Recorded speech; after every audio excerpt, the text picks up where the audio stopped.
Hello to you YouTube. J'espère que vous avez la forme. Je suis Cyril et vous regardez Carstoussi.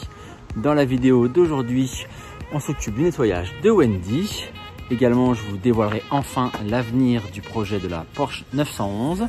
Si le contenu de la chaîne vous plaît, n'hésitez pas à vous abonner et à activer la clochette des notifications. Ça fait toujours plaisir. Pensez à liker, à partager, c'est la récompense. Carstoussi, c'est parti! Voici les produits que je vais utiliser. Ce sont des produits espagnols de la marque Fulcarix qui ont un excellent rapport qualité-prix. Pour ma part, j'ai commandé un kit complet intérieur-extérieur avec shampoing, nettoyant jantes, nettoyant tableau de bord, etc., etc. Il y a aussi dans le kit pas mal de chiffons, éponges et de quoi nettoyer la carrosserie. On retrouve des brosses pour les jantes et les pneus ainsi que des pinceaux. De mon côté, j'aime bien utiliser des gants en plastique pour le nettoyage car les produits sont pas vraiment naturels. N'hésitez pas à aller voir leur site internet et à checker leurs produits. Il y en a pour tout le monde et pour tous les budgets. Pour info, je ne suis pas un pro du detailing. C'est juste quelque chose que j'affectionne au calme, en solo, surtout quand il n'y a pas les enfants à côté. Si ce genre de contenu pour le detailing vous intéresse, n'hésitez pas à aller checker la chaîne du Padré, elle est vraiment excellente. Allez, assez de blabla, place à l'action, let's go!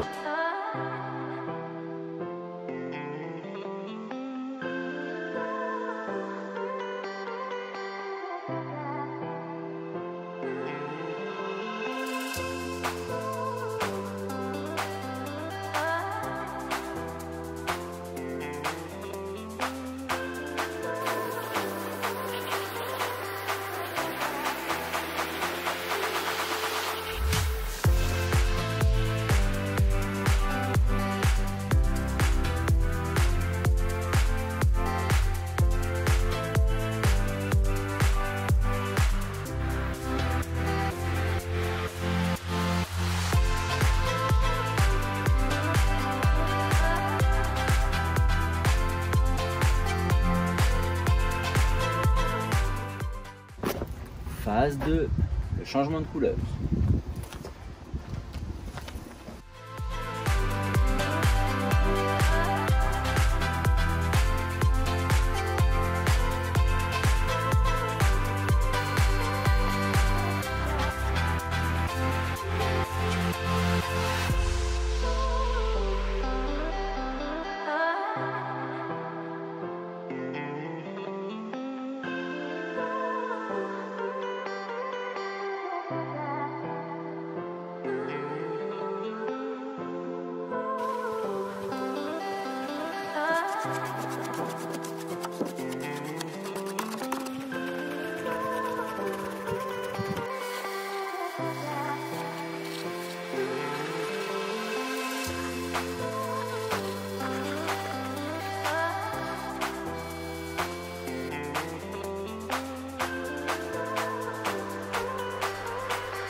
Bon, je sais pas ce que vous en pensez vous, mais pour moi elle est tout simplement parfaite, non?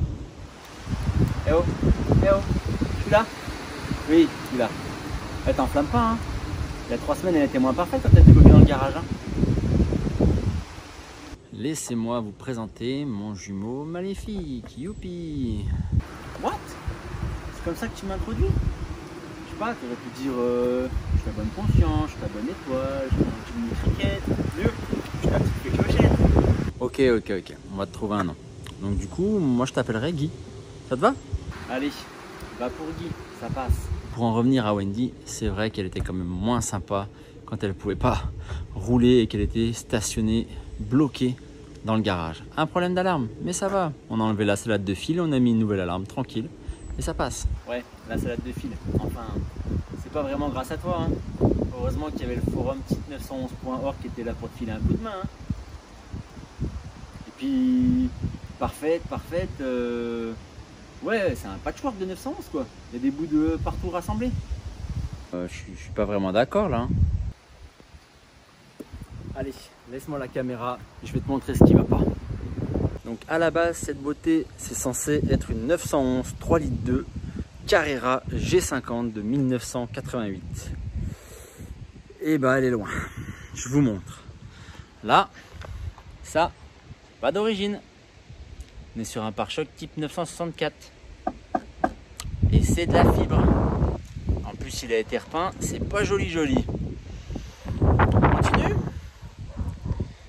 Ça là, c'est pas d'origine. Hein? Là, on est sur des jantes de turbo. Ouais. Mais pas de la même année. Les rétros là. Bon, les rétros, on dit rien, ils sont cool. Les rétro cup, ça je valide. On garde, bon upgrade. Ça aussi là, ce truc vilain là. C'est quoi? Cette antenne? On dirait une antenne pour un téléphone portable. Enfin, filaire plutôt. Ici, c'est quoi aussi? Là, troisième feu stop. Il n'y avait pas en 88 ça? Ce petit ajout là en plastique blanc là, c'est pas joli. Et l'aileron là? Pas de la bonne année non plus ça. Hein?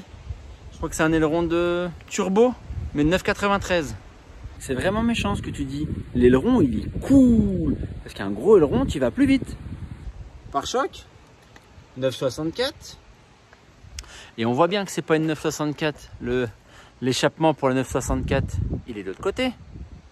L'échappement, lui, il est cool. Tout en inox, ligne complète, avec les collecteurs et le silencieux arrière. On a un diamètre beaucoup plus important qu'à l'origine. Ça fait un beau bruit, un bon point. Parlons du moteur. Lui, c'est bien le bon. Voilà. Il délivre 231 chevaux. Et c'est pas mal. Franchement, la voiture est pas très lourde, 1 tonne 2 environ. Et il est clean. Tout marche bien. Le moteur étant à l'arrière, le coffre est à l'avant. Et il y a quand même pas mal de place. Voilà. Alors la moquette, ça fait un peu dépassé, mais c'était cool dans les années 80. Et la peinture, faut qu'on en parle aussi. Parce que là, il y a eu une paint correction qui a été faite. Avec quoi, à votre avis? Au Tipex? Bah oui, c'est normal, sur une 911, on corrige au blanco. Allez, je vous montre. Il y en a là, hein, une bonne tartine. Ici, une tartine vers les feux avant. Celle-là, elle est bien dégueulasse. Ouh, le petit coup de portière dans un supermarché. Pas cool. Ouf. Là, c'est pas beau non plus. Hein. Vous voulez voir le pompon? C'est la portière conducteur. J'espère que vous allez pouvoir bien voir à la caméra comme moi je vois en réel. Hein. Parce que là, c'est pas du joli. Hein. C'est pas du propre. Hein. Sérieux quoi. Ça se fait pas. Hein. Et puis encore, vous avez pas vu l'intérieur. Je vais vous montrer. Ah non, ça suffit, j'en ai assez entendu. L'intérieur, c'est moi. Donne-moi le téléphone. Allez, on est parti pour l'intérieur. Donc on est en full bleu à l'intérieur. Cuir et magnifique moquette d'époque. On a les tapis qui sont vintage. C'est pas vintage, ça. C'est vieux. Vieux. Non, c'est pas vieux, c'est vintage. Tu connais rien de toute façon. Les sièges sont également électriques. Elle était vraiment bien optionnée pour les années 80. À l'arrière, on a les deux strapontins. Ils n'ont pas souvent été utilisés.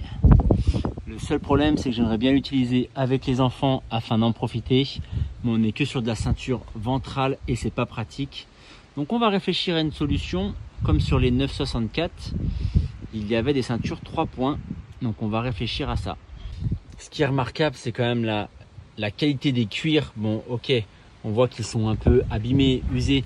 Il ne faut pas oublier une chose, la voiture, elle a quand même 36 ans. Je ne sais pas si vous vous rendez compte. Quelques détails sur la 911. Du coup, on a l'ouverture de capot qui est ici en bas à gauche. Là, pour l'essence.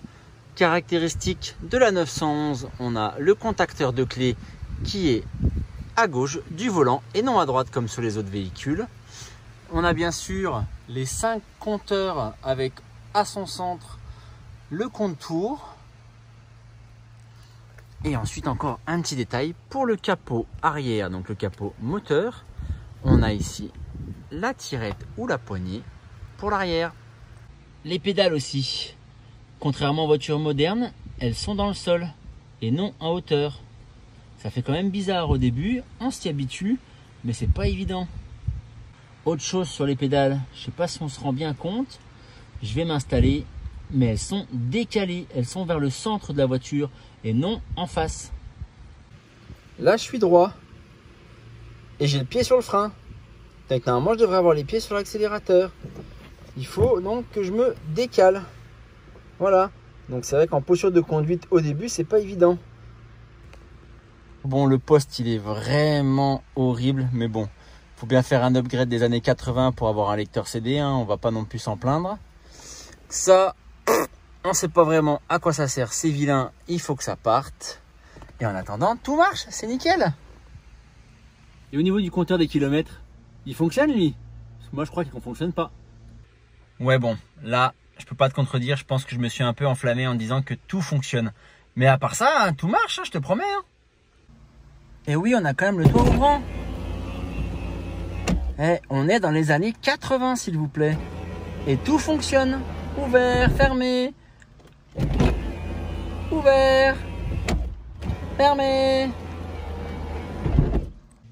Faut que je vous parle aussi du bouton le plus cool de la voiture.